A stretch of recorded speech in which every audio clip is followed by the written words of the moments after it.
Meus irmãos, tudo bem com vocês? Privilégio poder chegar em sua casa agora de manhã, nós e a nossa equipe aqui da transmissão. Já domingo passado celebramos a ressurreição de Jesus e cada domingo é uma lembrança de que Ele está vivo, que Ele cuida de nós, que Ele deu uma ordem à sua igreja e de fazer discípulos. Eu estarei com vocês por todos os dias até a consumação dos séculos. Ele está conosco, é uma promessa dele. Ele não vai nos desamparar, ele não vai nos deixar. Amém? Glória a Deus por isso. E como é que você está aproveitando esse período em casa, com mais tempo, com a família? Você que tem diminuído a sua quantidade de trabalho por alguma razão, e estamos aí em obediência às autoridades, evitando sair. E temos perguntado para algumas pessoas como que vocês estão aproveitando em casa. E nós vamos ver agora um testemunho de um querido nosso, que vocês vão ver agora. Oi, queridos, tudo bem? Eu me chamo Fábio. Eu sou a Mariana. Eu sou a Laura. Eu sou o Dani. Essa é a minha família.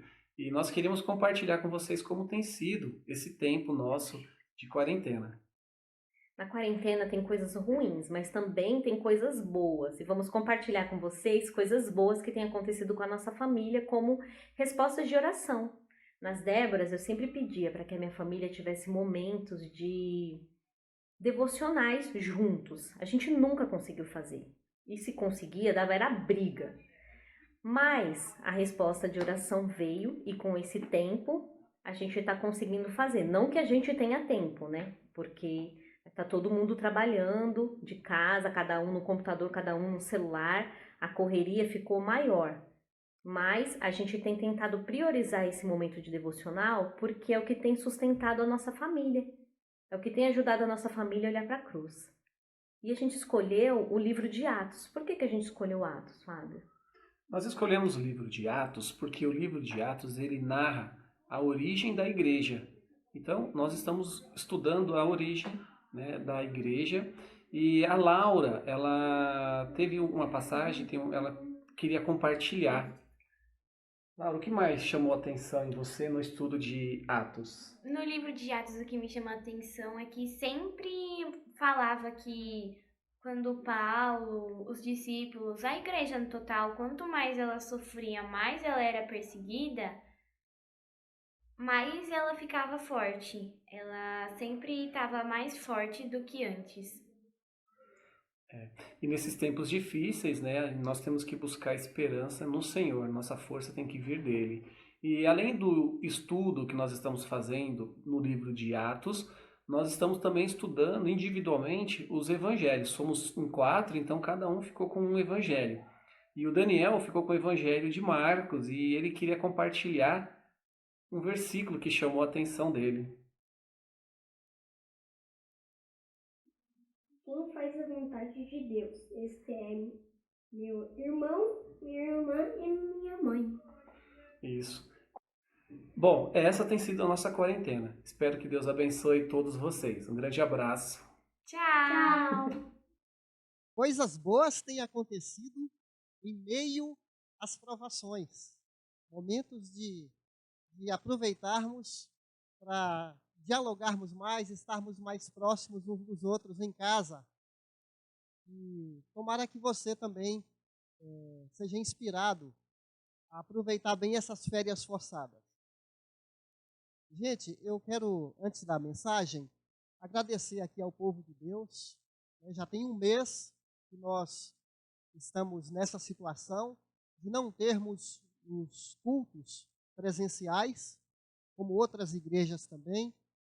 Então eu quero agradecer ao povo de Deus que tem contribuído financeiramente e continua bem consciente da sua responsabilidade de ofertar, de dar os dízimos, promessa de fé, oferta de construção. Graças a Deus, a maioria está fazendo os depósitos pela conta da igreja, está fazendo os lançamentos. Alguns têm vindo até aqui durante a semana entregar.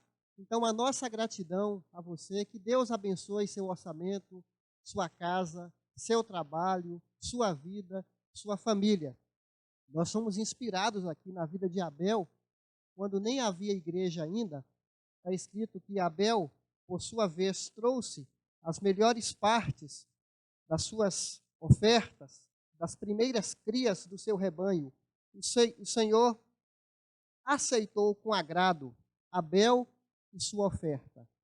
É uma inspiração para nós, porque nem havia igreja, não havia ainda, Jesus não havia fundado a igreja, mas Abel, como adorador, movido pelo Espírito Santo, tomou a iniciativa de ofertar, de agradar a Deus. Ele queria, de alguma maneira, reconhecer a grandeza do Senhor. E Provérbios vai também nos inspirar quando fala: confie no Senhor de todo o seu coração e não no seu próprio entendimento. Reconhece-o em todos os seus caminhos e ele endireitará as suas veredas.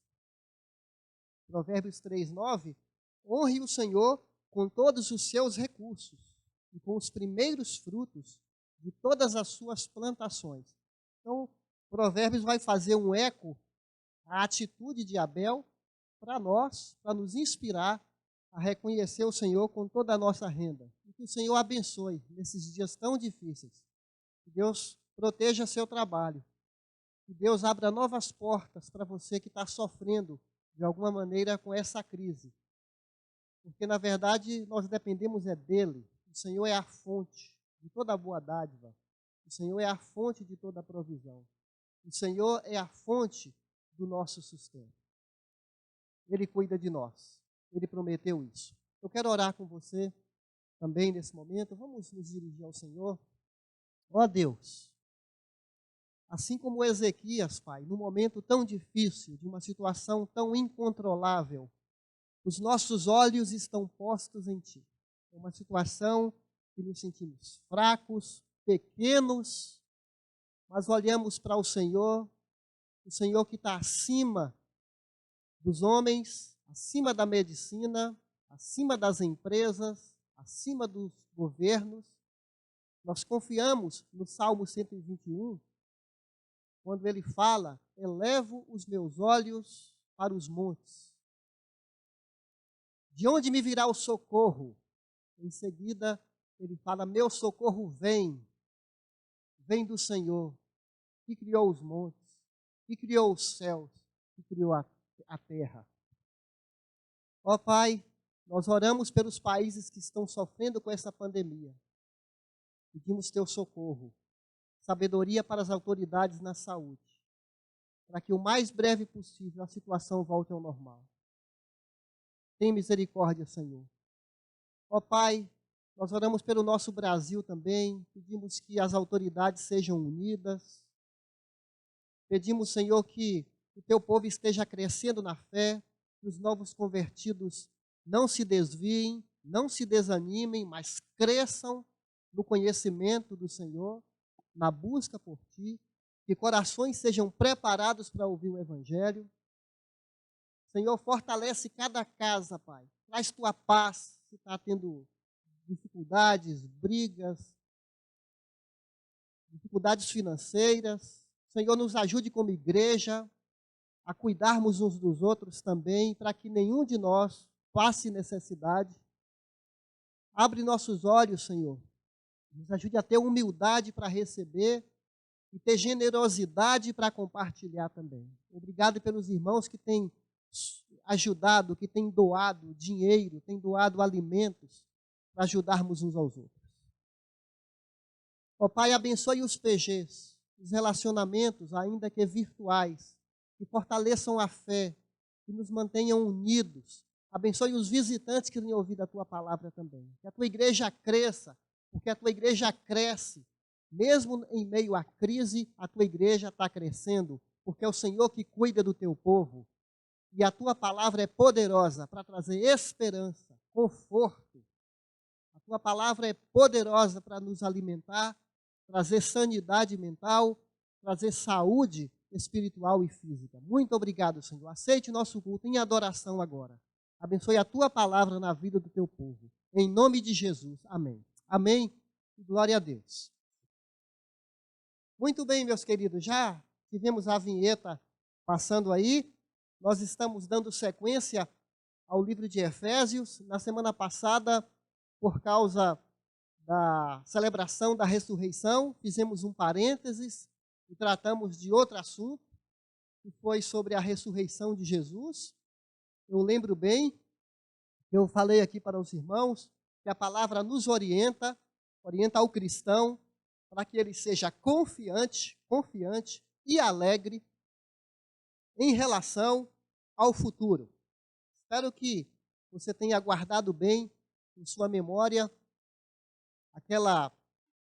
aquele texto, aquela proposta de 1 Tessalonicenses, capítulo 4, 13 até o 18. Hoje, dando sequência a Efésios, nós vamos falar sobre parte do capítulo 5, finalzinho, e início do capítulo 6. Mas antes de falar do nosso assunto de hoje, nessa introdução, nós convivemos com novas configurações sobre famílias. Você sabe, nós somos formados, influenciados pela nossa cultura a respeito da família.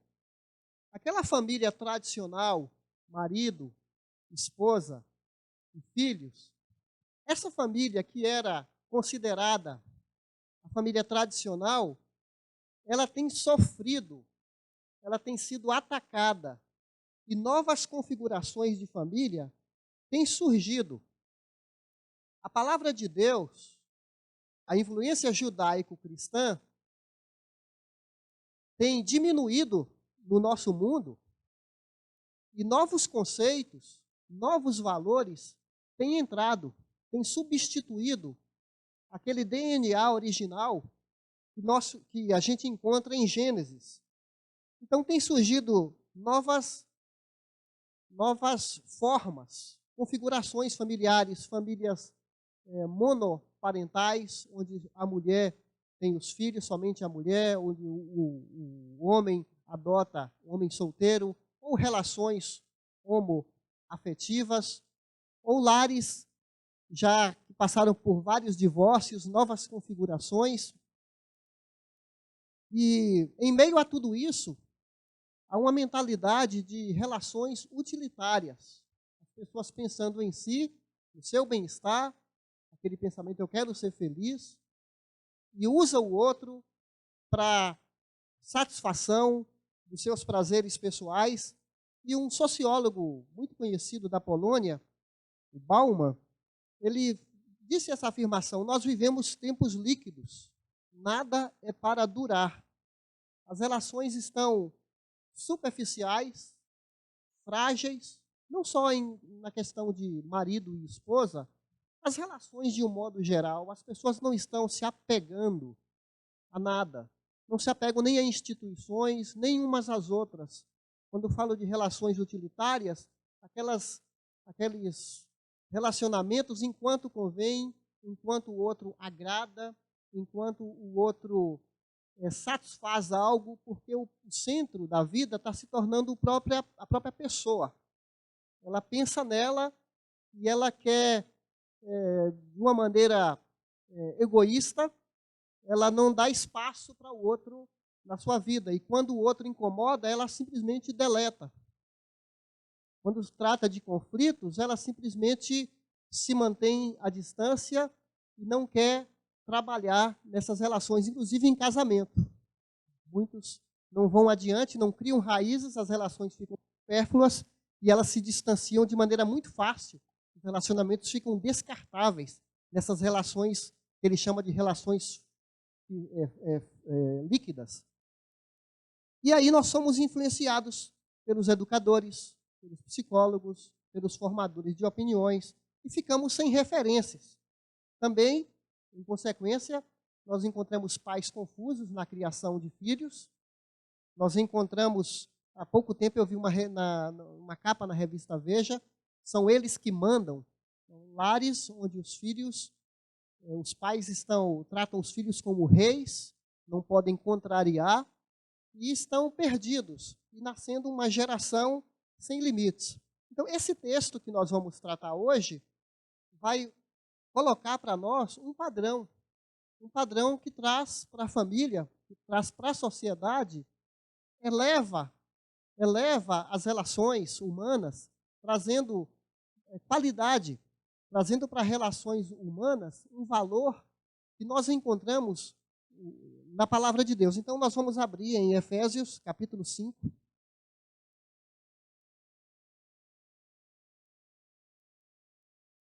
Efésios, capítulo 5.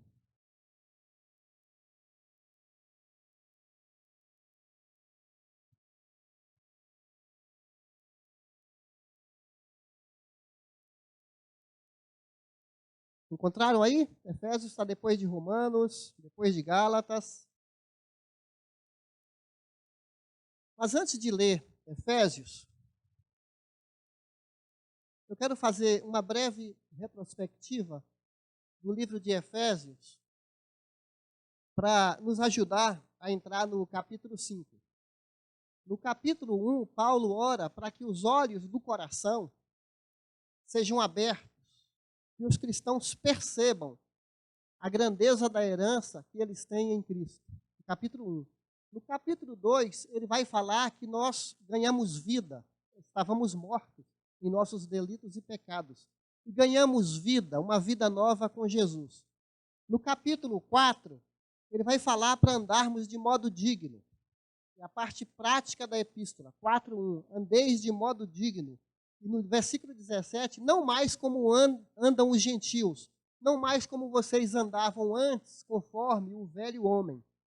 Aí ele introduz no capítulo 4 esse novo andar, segundo Jesus, tirar as velhas roupas do velho homem e se revestir desse novo homem criado segundo Jesus, para no capítulo 5, ele entrar já no versículo 1, para nós andarmos em amor. E essa palavra andar não é apenas um verbo qualquer. O verbo andar tem o sentido de que a nossa prática, o nosso estilo de vida, o nosso jeito de ser, andar em amor como Cristo nos amou e se entregou a Deus por nós. Isso ele fala no capítulo 5, 1 e 2. Eu estou falando isso para nos preparar, porque no versículo 18 ele vai falar para nós vivermos cheios do Espírito Santo. Até o pastor Paulo pregou aqui recentemente, de andar em prudência e andar cheio do Espírito Santo. É deixarmos ser dirigidos pelo Espírito Santo. Então, essa proposta de vida que nós vamos encontrar agora é uma vida sobrenatural. Você vai falar, eu não consigo, pastor. Eu também não. É uma proposta sobrenatural. É a nossa vida guiada pelo Espírito Santo de Deus. Então, o tema de hoje, novos papéis. Não apenas novas regras, porque regras, a gente tem dificuldade com regra, não tem? O ser humano, ele muitas vezes quer viver por impulso, conforme ele acha melhor, conforme ele sente. Mas a Bíblia fala para nós não vivermos por ímpetos, por impulso, e sim por princípios. Então, o que nós vamos ver agora são princípios para quem está debaixo do senhorio, do comando, da liderança do Espírito Santo de Deus em nossa vida. Por isso que ele está falando para irmãos. Não são princípios para o mundo não cristão. A carta aos Efésios foi escrita para os cristãos da cidade de Éfeso. Não para a cidade, mas para a igreja que estava na cidade. Então, nós encontramos aqui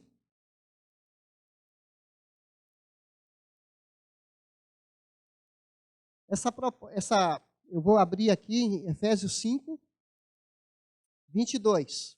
Eu vou ler primeiro, só até o 22 até o 33 de Efésios, capítulo 5. Começa com as damas. Mulheres, sujeite-se cada uma a seu marido, como ao Senhor, pois o marido é o cabeça da mulher, como também Cristo é o cabeça da igreja, que é o seu corpo, do qual ele é o Salvador. Assim como a igreja está sujeita a Cristo, também as mulheres estejam em tudo sujeitas a seu marido, a seus maridos. Maridos, homens, estão comigo? Ame cada um a sua mulher, assim como Cristo amou a igreja e entregou-se por ela para santificá-la, tendo-a purificado pelo lavar da água mediante a palavra, e para apresentá-la a si mesmo como igreja gloriosa, sem mancha nem ruga, ou coisa semelhante, mas santa e inculpável. Da mesma forma, os maridos devem amar cada um a sua mulher como a seu próprio corpo. Quem ama sua mulher, ama a si mesmo. Linda frase. Além do mais, ninguém jamais odiou seu próprio corpo. Antes, o alimenta e dele cuida, como também Cristo faz com a igreja, pois somos membros do seu corpo. Por essa razão, o homem deixará pai e mãe e se unirá à sua mulher, e os dois se tornarão uma só carne. Este é um mistério profundo. Refiro-me, porém, a Cristo e à igreja. Portanto, cada um de vocês também ame a sua mulher como a você mesmo, e a mulher trate o marido com todo o respeito. Eu quero propor para nós agora esse slide que vai aparecer aqui, que é o tema agora da nossa meditação, da nossa fala, agora de manhã. Espero que vocês consigam ler em casa. Todos os cristãos, inclusive você está dentro? Todos os cristãos foram convocados para andarem em amor em todos os seus papéis familiares e sociais. Todos nós convocados para andarmos em amor. E nesse sentido, eu quero dar um breve esboço do que nós vamos tratar agora de manhã, de maneira bem panorâmica, porque não dá para aprofundar. Eu quero mostrar aqui do Efésios 5:22 até 6:9, o próximo slide, que vai falar esse viver em amor para esses seis papéis aqui. Viver em amor. As mulheres vão viver em amor através da submissão.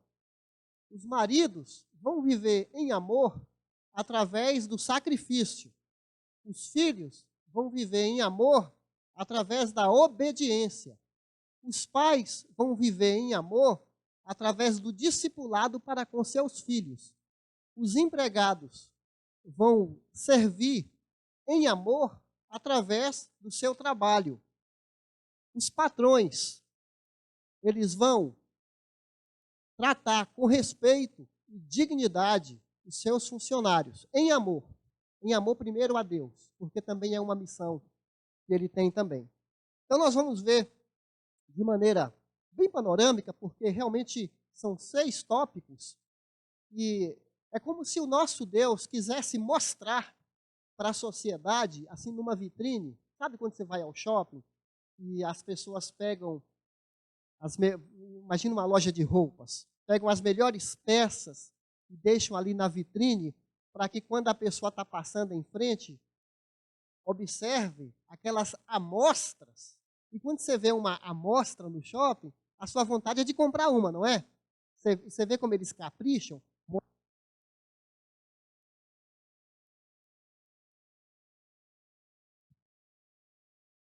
Então eu vou continuar, pessoal, desculpe aí uma falha técnica, eu tenho apertado aqui sem querer. O que eu estava falando, gente? Eu estava falando de uma loja no shopping, uma vitrine, e você passa e parece que aquele modelo te pega pelo colarinho, como falasse para você, me compra, me compra.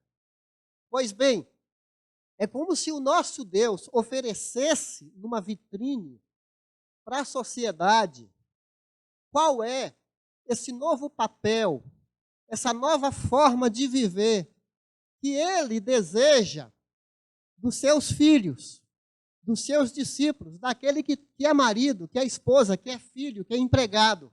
Então, o Senhor coloca numa vitrine o que Ele espera de cada um de nós. E, infelizmente, como igreja, nós temos falhado e muito diante de um padrão tão lindo, diante de uma referência tão maravilhosa que só faz bem ao ser humano. Esse modelo que Deus nos dá, gente, se nós seguíssemos como sociedade, não estou falando só o cristão, não, a sociedade ganharia uma qualidade de vida, de relação humana tão elevada, porque a gente só encontra no cristianismo o que é o que é favorável à melhor ética, a um padrão de justiça tão alto. Então, você vê, vamos lá. Olha como é lindo isso aqui, gente. Como é tão bonita essa vitrine da família ideal, do empregado ideal, do patrão ideal, do filho ideal. Há uma ordem na sociedade. Então, para as mulheres, que é a primeira parte aí, começando pelas damas, amor manifestado através da submissão. Você sabe, uma sociedade não sobrevive sem autoridade e submissão. Está em todos os campos. A anarquia, a bagunça, não combina com o ser humano. Romanos 13 fala que Deus instituiu a autoridade. E aqui fala para as mulheres serem submissas aos seus maridos. É até difícil pregar sobre um texto como esse.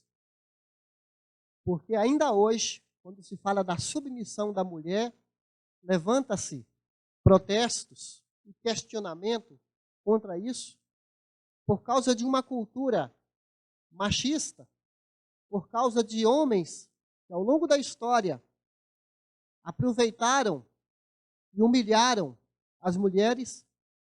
Não é fácil falar sobre a submissão da mulher, mas a gente percebe na Bíblia que maridos e esposas, já no começo, em Gênesis capítulo 3, a tentativa de Eva foi usurpar o lugar do marido. E a luta de Adão é querer dominar a mulher. Nós somos filhos de Adão e filhas da Eva, no caso, as mulheres. E a Bíblia é contra os dois extremos, tanto o abuso por parte do homem, quanto a mulher tomar o lugar do homem. E essa guerra dos sexos é antiga. E o que nós encontramos nesse texto aqui, o fato da mulher ser submissa ao marido não é inferioridade para ela. Não significa humilhar a mulher. Eu vou dar um exemplo aqui. Jesus era submisso ao Pai, mas não era inferior ao Pai. Ele era da mesma natureza que o Pai, sendo submisso. E essa palavra submisso é muito bem definida pelo pastor Davi Murk, que é professor do Seminário Palavra da Vida. Ele usa a palavra alinhamento para aplicar a submissão.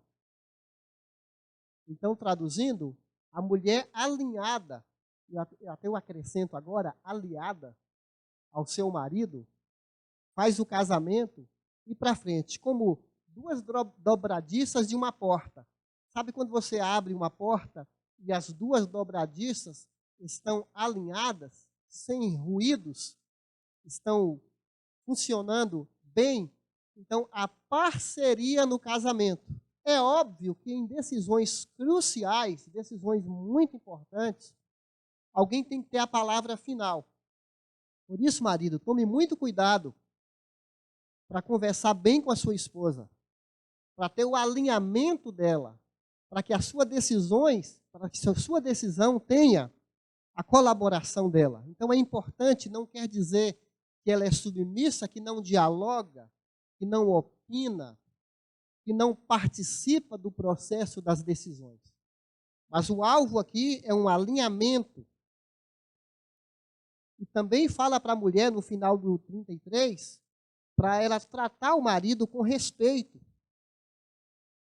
Portanto, cada um de vocês também ame a sua mulher, fala para o marido a gente está falando agora da mulher, tratá-lo com respeito, prestigiar o seu marido, falar bem dele, até para seus filhos. Mesmo você que é separado, você que é separada, fale bem do seu cônjuge, para você não minar esse relacionamento, não prejudicar o outro. Duas características que se espera da esposa aqui, essa submissão e respeito ao marido. Você vê como é horrível quando você está num ambiente e a esposa maltrata, fala mal, trata de maneira mal educada, de maneira totalmente deselegante o marido. Eu até lembro de uma vez que eu estava num evento, já contei isso para palestras de casais, aí entrou o marido, meio assim, tentando se ambientar, e a esposa, meio público assim, a esposa de longe olhou para ele e falou, psiu, fez assim com o dedo, psiu.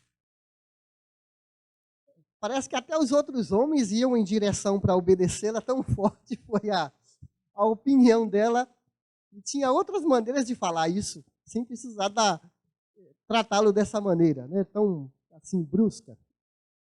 Então, falamos um pouco aqui da esposa, vamos falar do marido. O marido espera-se muito mais de nós do que delas. Porque se é para a esposa ser submissa, aqui fala 3 vezes, marido, ame. Ame. Ame a sua esposa. 3 vezes ele fala como que para reforçar. E não depende da esposa ser amável ou não. Porque pensando em Cristo quando ama a igreja, essa igreja que Jesus chama de esposa, ela não é amável. A igreja é difícil. A igreja dá trabalho para Jesus. E aqui vai comparar o amor do marido ao amor de Cristo, que é um amor sacrificial. Espera-se muito mais do marido do que da esposa, no sentido do seu papel agora, porque ele vai liderar como cabeça da mulher, não é esse líder que é uma fala do mundo de hierarquia que manda quem pode, obedece quem tem juízo. Não é esse tipo de líder que nós encontramos aqui. É líder servo. Esse é o líder. Esse é o marido. Olha só, a esposa submissa casa-se com o líder servo, que vai amá-la, que vai protegê-la, que vai cuidar dela, que vai investir na esposa, que fala, assim como Jesus investe na igreja, purificando, cuidando para que ela esteja cada vez mais bonita. E eu estou fazendo aqui um resumo do que se espera do marido. Jesus também está investindo na esposa. Jesus está investindo na nossa capacitação, no nosso ensinamento. Ele criou maneiras de investir na igreja. Você vê, mesmo em crise, nós estamos sendo alimentados. Mesmo nessa crise, o Senhor Jesus está fazendo com que o alimento espiritual chegue à nossa casa. Agora, por exemplo, nós estamos falando aqui de um ensino nos PGs, nos relacionamentos uns aos outros. Ele está investindo. Assim o marido, e ele usa a comparação, assim como nós cuidamos do nosso corpo, com todo cuidado, para o marido cuidar da esposa. Então, é um relacionamento, assim como, é como se Deus falasse assim, marido, cuide da sua esposa como meu filho Jesus cuida da igreja. Você quer ver um exemplo da liderança serva de Jesus? Na cerimônia dos lava-pés, no cenáculo, nenhum discípulo lavou os pés dos outros. Jesus pega a bacia e pega a toalha e vai servir uns aos outros. Servir não só no que ele fez, no ensino que ele trouxe, na prática, mas ele foi até a morte. Ele amou se entregando. Se a gente for justo aqui na comparação, o marido deveria estar disposto a morrer pela esposa. Pergunta, alguém quer casar? Porque tem que levar até isso em conta. Muito bem, gente. Agir como Cristo. Vamos falar um pouquinho dos filhos? Filhos, então a gente vai ler Efésios 6, de 1 até 4. Atenção, filhos, obedeçam a seus pais, pais no plural, né? Pai e mãe, no Senhor, no Senhor. No Senhor. Isso aqui é um detalhe importante, pois isso é justo. Honra teu pai e tua mãe. Este é o primeiro mandamento com promessa, para que tudo te corra bem e tenhas longa vida sobre a terra. Pais, bom, daqui a pouco eu vou falar dos pais. Vamos falar um pouquinho dos filhos. Amor através da obediência. Paulo pressupunha, ao escrever essa carta, ele pressupôs que na igreja, quando essa carta fosse lida, os filhos estariam presentes junto com seus pais. Mesmo você que tem 50 anos, 60 ou mais, que tem os pais vivos, você continua sendo filho. Então, quando essa carta foi lida, toda a família estava acompanhando essa leitura. Os filhos também. Filhos, a primeira palavra que fala aqui, obedeçam os seus pais. Não está escrito para os pais obedecerem aos seus filhos. Como você já deve ter visto, em muitos lares, os filhos reinam. Os filhos mandam. Os pais vivem para atender os caprichos, os desejos dos seus docinhos de coco. Em muitas casas, em muitos lugares, o filho não pode ser contrariado. Não pode dizer não para o filho. Nós não encontramos isso aqui nesse texto. É para os filhos obedecerem no Senhor. Quando fala no Senhor, obviamente esse pai não vai pedir para o filho algo que esteja em desacordo com o princípio da Bíblia. Quando o pai pedir algo que contraria as Escrituras, o filho, com respeito, vai falar: pai, tem uma autoridade acima do Senhor, que é Jesus, que é Deus, eu não posso te obedecer, porque isso que o Senhor está me pedindo vai contra a autoridade maior, por isso que fala no Senhor, para obedecer em tudo, no Senhor. Se tem horários em casa, se tem tarefas para arrumar o quarto, se tem tarefas para ajudar na limpeza da casa, a contribuir financeiramente para o sustento da família, os pais vão colocar essas normas, esses critérios, para o filho obedecer. Alguns pais são mais fáceis de serem obedecidos ou não. Algumas mães são mais fáceis de serem obedecidas. Mas nem está entrando nesse mérito. É pela posição que o pai e a mãe ocupam na vida do filho, que é para obedecer, mesmo quando eles não merecem. Mas é pela posição de autoridade que Deus colocou para os filhos honrarem os seus pais. Provérbios 13:1 vai falar: o filho sábio ouve a instrução do seu pai. O tolo rejeita a instrução da sua mãe. Por isso, filho, é importante levar em conta os conselhos do seu pai quanto a seus projetos de vida, namoro, estudos, decisões importantes na sua vida. E mesmo quem é casado pode recorrer aos pais, ouvir um conselho, fazer uma consulta. Aqui fala de um relacionamento de diálogo.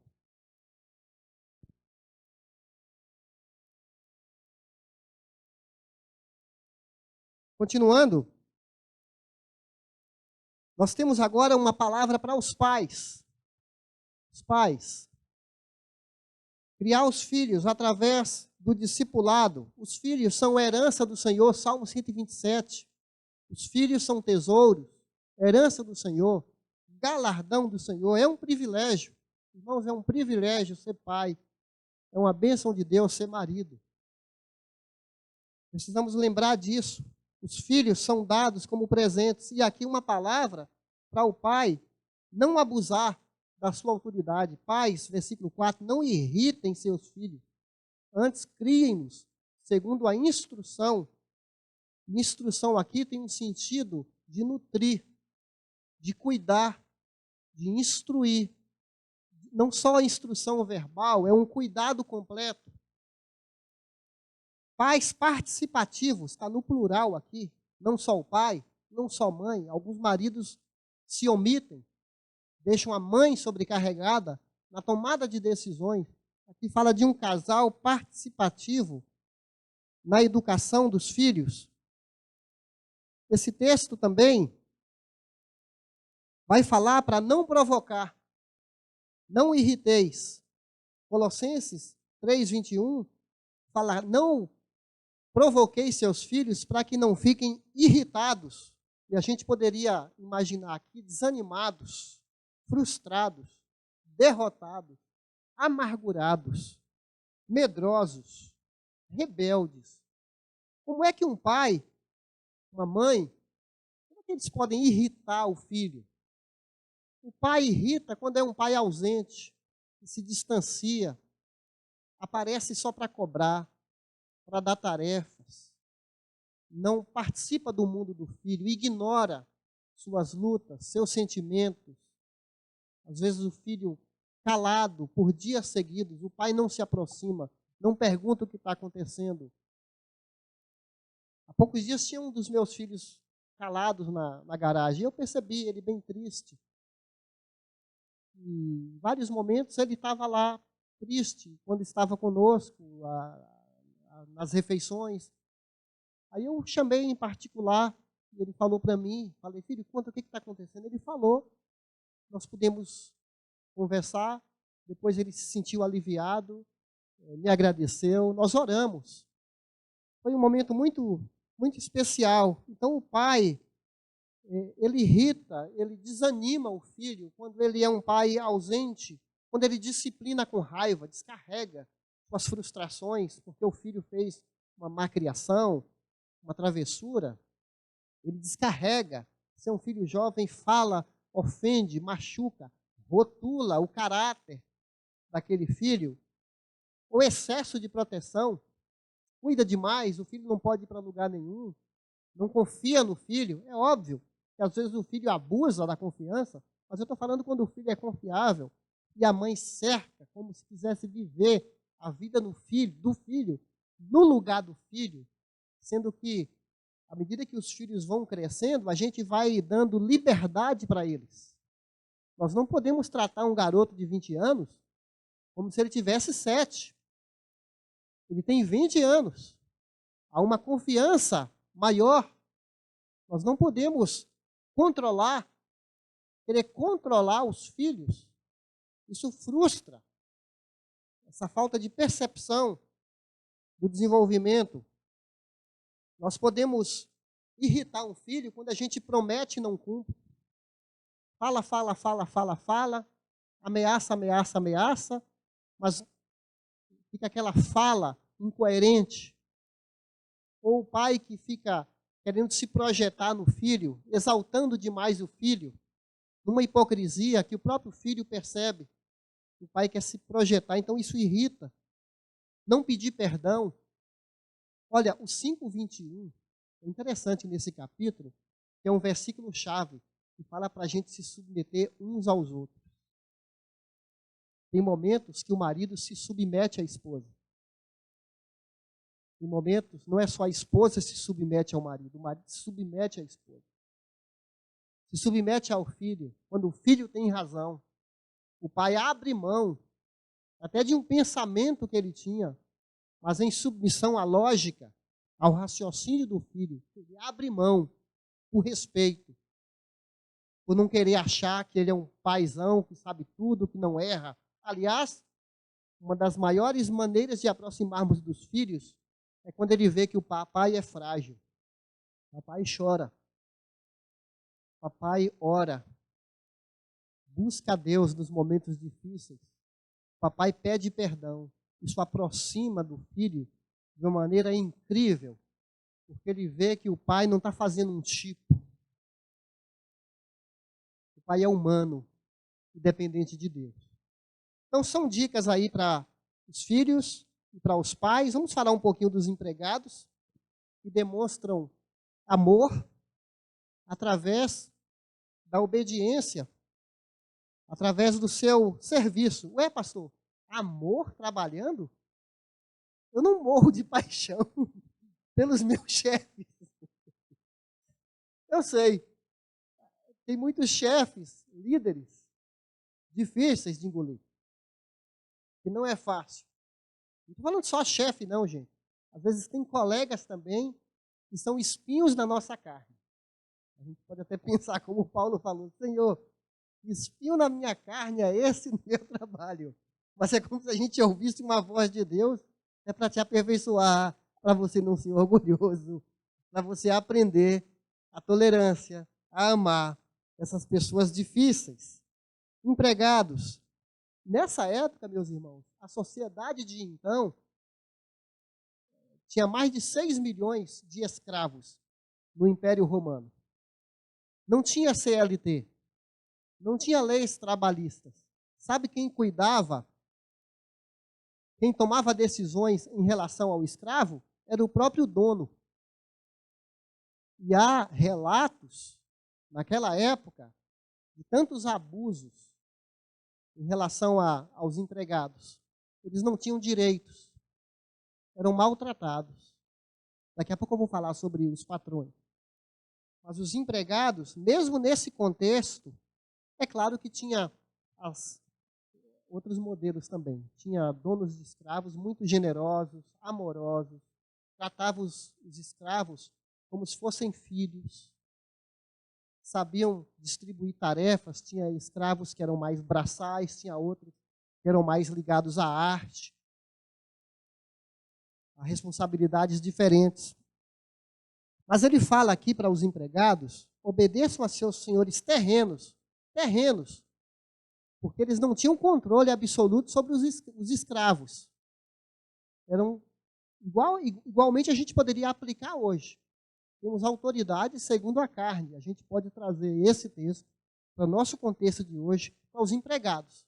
De uma certa maneira, somos escravos. Enquanto estamos naquele horário no trabalho, a gente estamos ali para atender a demanda daquela empresa, daquela firma. Espera-se dos empregados aqui, 2 vezes fala para obedecer e 2 vezes fala para servir. Olha no 5, obedeçam. No versículo 6 começa obedeçam. E ele vai dizer aqui uma atitude de respeito. No versículo 5, respeito e temor, com sinceridade de coração. Está falando de uma excelência. Não um trabalho meia boca. Porque ele vai continuar não apenas para agradá-los, quando eles os observam, mas também quando os patrões não estão vendo. E ele compara como a Cristo. Obedeçam-lhes não apenas para agradá-los quando eles os observam, mas como escravos de Cristo. Olha como amplia o horizonte do escravo e hoje, nós, como empregados. Não são para senhores humanos que nós estamos trabalhando. Nós estamos trabalhando com a atitude como se fosse para Jesus. É aquela empregada doméstica que vai varrer a casa, vai deixar a casa um brinco, como se fosse receber a visita de Jesus. É aquele médico que vai tratar do seu paciente como se fosse a pessoa mais importante, como se fosse o próprio Jesus que ele vai operar. É o atendente do balcão, vai atender o público como se aquele seu cliente fosse a pessoa de Jesus. Isso significa que a Bíblia vai tratar o nosso relacionamento de empregado com patrão como um culto. É como se Jesus estivesse operando nessas relações trabalhistas. É uma forma de culto, tem o mesmo valor que eu estou falando aqui com vocês, trazendo a palavra de Deus, o mesmo valor desse púlpito, que é um lugar que a gente coloca como lugar que fala sobre Deus, que fala sobre adoração, as nossas relações no trabalho, no dia a dia, relações comerciais, como se fosse um culto também de adoração. Coloca Jesus no centro da vida. Não é um dualismo. Igreja é diferente, trabalho é diferente. Não, Jesus está norteando, dando um rumo, está sendo engrandecido. É uma forma de testemunho. Lembra da vitrine? Empregado ideal é esse empregado que serve a Deus com um capricho. Você já pensou o tipo de serviço que você faz? Alcançar as pessoas de tal modo que elas falam assim: eu gosto daquele mecânico, eu gosto daquele eletricista, daquele advogado, porque ele é honesto, ele tem um preço justo. E eu vejo algo diferenciado, ele trabalha com amor. Gente, o mercado vai atrás, pela própria natureza humana, de abrir portas para um trabalho diferenciado. Ele está sendo a favor desse tipo de pensamento. E voltando a falar agora, empregados, empregadores. Falando de empregadores, nós encontramos aqui no versículo 6, 9, ele vai falar no 8 também, que um dia nosso Deus vai recompensar cada um. É interessante isso, pelo bem que praticar, seja escravo, seja livre, seja você patrão, seja você funcionário, Deus vai te recompensar cada um pelo bem que você praticar. Então você é um abençoador, você viabiliza coisas boas para os outros e em última análise Deus está vendo. Sabe aquela câmera? Sorria, você está sendo filmado? Então sorria no seu trabalho, Deus está te vendo. E no versículo 9, uma palavra para o patrão. Tem alguém aqui que lidera? Tem alguém aqui que é chefe? Tem alguém aqui que está ouvindo que é dono de empresa? Olha só essa palavra para você não ficar de fora. Vocês, senhores, tratem seus escravos da mesma forma. Não os ameacem, uma vez que vocês sabem que o Senhor deles e de vocês está nos céus, fala de suprema autoridade, supremacia de Deus, autoridade suprema. Ele não faz diferença, acepção entre as pessoas. Lembra que eu mencionei antes? Os donos dos escravos machucavam quando eles erravam, maltratavam, alguns até mutilavam, quebravam os dentes do escravo, vazavam os olhos conforme a desobediência deles. E esse texto aqui contribuiu tanto para a história da humanidade, que lá no século XVII, na Inglaterra, e antes disso, cristãos defendiam a abolição da escravidão, os puritanos e outros homens cristãos usavam textos como estes para serem contra uma das maiores injustiças da sociedade, que foi a escravidão. Textos como esse aqui contribuíram para libertar os escravos, porque, note bem, quando ele fala aqui, vocês, senhores, tratem seus escravos da mesma forma, não se ache que você é especial, que você é favorito, e pelo fato de você contratar pessoas, você é abençoado e eles não. Aqui fala para tratar de igual forma, com respeito, com temor, com dignidade o ser humano, porque há um Deus que não faz acepção de ninguém. É uma palavra para o patrão não ficar ameaçando, explorando. Quantas pessoas trabalham 12 horas, o mundo está assim. Parece que você tem que esquecer da família para ser bem sucedido, porque a empresa suga. Tem alguns irmãos em home office agora, falando para mim, pastor, eu estou trabalhando mais em casa do que no escritório. Você vê que tem alguém aqui sinalizando para mim. Então, você que é chefe, aqui fala de você ter sensibilidade, tratar essa pessoa que você está debaixo da sua liderança. Não abuse. Um dia você vai prestar contas. Olha só. Ah, você é o dono, não presta contas para ninguém? Aqui fala uma palavra de advertência para você ser justo, não explorar, dar um salário justo também, e não ficar ameaçando, fazendo do seu funcionário o seu refém. Meus irmãos, só concluindo agora, duas áreas aqui fundamentais, que nós vimos agora de maneira bem rápida, bem sucinta, agora de manhã: família e trabalho. Olha como o cristianismo, é impressionante como o cristianismo permeia todas as nossas relações humanas de contato, como traz sentido, como traz uma beleza, como que o cristianismo santifica o lar e, ao mesmo tempo, transforma nosso trabalho em culto de adoração. Eu desejo que esse texto contribua para que em nossa casa tenhamos lares mais afinados, mais aliados, com mais paz, com uma bom relacionamento. Lembrando que é o Espírito Santo, sendo cheios do Espírito Santo. Isso aqui não é uma utopia, não é apenas bonito na Bíblia, é para ser bonito na vida real, para engrandecer o nosso Deus. Amém?